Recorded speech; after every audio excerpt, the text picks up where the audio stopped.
Mayroon ka din bang tanim na rubber plant sa bahay? Marahil isa ka din sa nabibighani sa gandang taglay ng mga dahon ng halamang rubber plant. At nais mo din na magtanim ng ganitong uri ng halaman. Sa video natin na ito ay pag-uusapan natin ang mga bagay na dapat mong iwasang gawin kung magtatanim ka ng halamang rubber plant. Ano-ano nga ba ang mga bagay na maling ginagawa ng karamihan sa pag-aalaga ng rubber plant at saang pwesto ba ito ng bahay dapat ilagay? Yan at iba pang kaalaman tungkol sa pag-aalaga ng rubber plant ang pag-uusapan natin sa video na ito. Pero bago ang lahat, kung nais mong ikaw ang unang makakita ng aming mga bagong upload at makita ang ilang behind the scene, mag-subscribe at sumali na sa aming community. I-click lamang ang join button.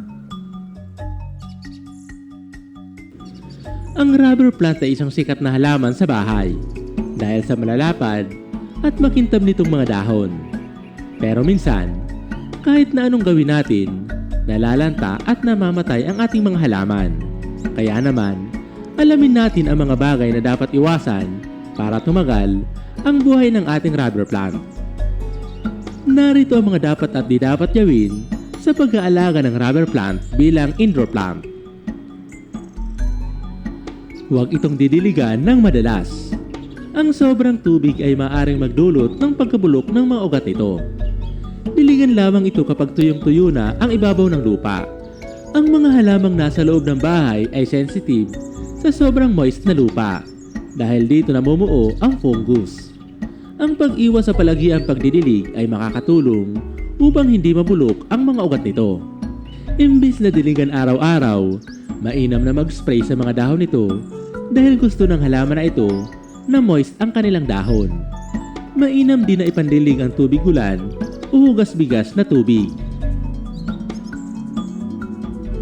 Huwag itong ilalagay sa mga lugar na madidilim o walang liwanag.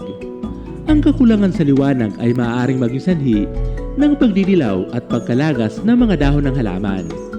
Upang maiwasan at kung nais mong gawing indoor na halaman ang rubber plant, ilagay ito sa isang lugar na mayroong maliwanag na sikat ng araw. Ngunit hindi direktang natatamaan ang sikat ng araw kung ito ay nakatanim sa paso. Mainam ang mga lugar tulad ng tapat ng bintana at gilid ng pintuan. Huwag ilalagay sa masyadong malamig na lugar. Ang mababang temperatura ay maaaring makaapekto sa kalusugan ng rubber plant.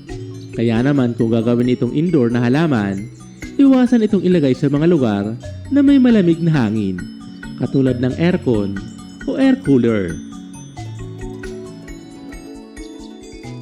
Iwasan itong ilagay sa mga lugar na may direktang sikat ng araw. Bagaman nais ng halaman na ito ang maliwanag na lugar, ngunit ang sobrang direktang sikat ng araw ay maaaring maging sanhi ng pagkasunog ng mga dahon nito. Mainam na pumili ng lugar na maaari itong makakuha ng liwanag ng araw sa umaga at malilim naman pagdating ng tanghali at hapon upang maiwasan ang pagkasunog ng mga dahon nito. Iwasan ang madalas na pagpapalit-palit ng pwesto. Ang paglilipat-lipat ng rubber plant sa iba't ibang pwesto ay maaaring maging sanhi ng stress at pagkalagas ng mga dahon nito. Upang maiwasan ito, pumili ng permanenteng lugar para sa iyong rubber plant. Huwag gumamit ng maling uri ng lupa. Ang maling lupa ay maaaring hindi makapagbigay ng sapat na sustansya at drainage para sa rubber plant. Mainam na gumamit ng well-draining potting mix na espesyal na ginawa para sa mga houseplants.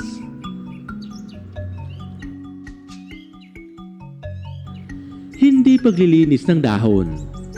Ang alikabok at dumi ay maaaring makahadlang sa proseso ng photosynthesis na nagiging dahilan ng pagpangit ng mga dahon ng halaman. Upang maiwasan ito, ugaliing punasan ng mga dahon na ito isang beses sa isang linggo o kung nakikitang makapal na ang nakokolektang alikabok nito upang makahinga ang halaman at makapaglabas ng sariwang oxygen. Ito ay applicable kung iyong rubber plant ay nasa loob ng bahay. Narito naman ang ibang tips para sa mas malusog na rubber plant bilang houseplant. Upang manatili itong malusog, maglagay ng liquid fertilizer o kaya naman magdagdag ng organic fertilizer sa lupa. Dahil ang halaman na nasa paso ay limitado lamang ang nutrients na maaring maubos kalaunan.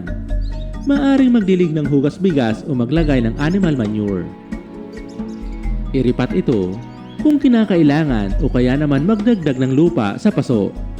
Mas mainam na ilipat ito sa mas malaking paso kapag nagiging masikip na ito sa kinatataniman nitong paso. Sa pamamagitan ng pag-iwas sa mga pagkakamaling ito, magiging masaya at magiging maganda ang pagtubo ng halamang rubber plant na maaaring mabuhay ng matagal na panahon. Ano ang masasabi mo, Ka-Orban, sa mga nabanggit namin na bawal gawin sa halamang rubber plant? Meron ka bang opinion o suggestion para sa mas magandang pag-aalaga ng halamang ito? Kung may nais kang idagdag o itama sa video na ito, ibahagi lamang ito sa comment section at babasahin namin ito. Kung nagustuhan mo ang video na ito, ibahagi ito sa iba para madami pa ang makaalam tungkol dito. Ito pong muli si UCL. Maraming salamat po sa panonood. Hanggang sa muli po. God bless.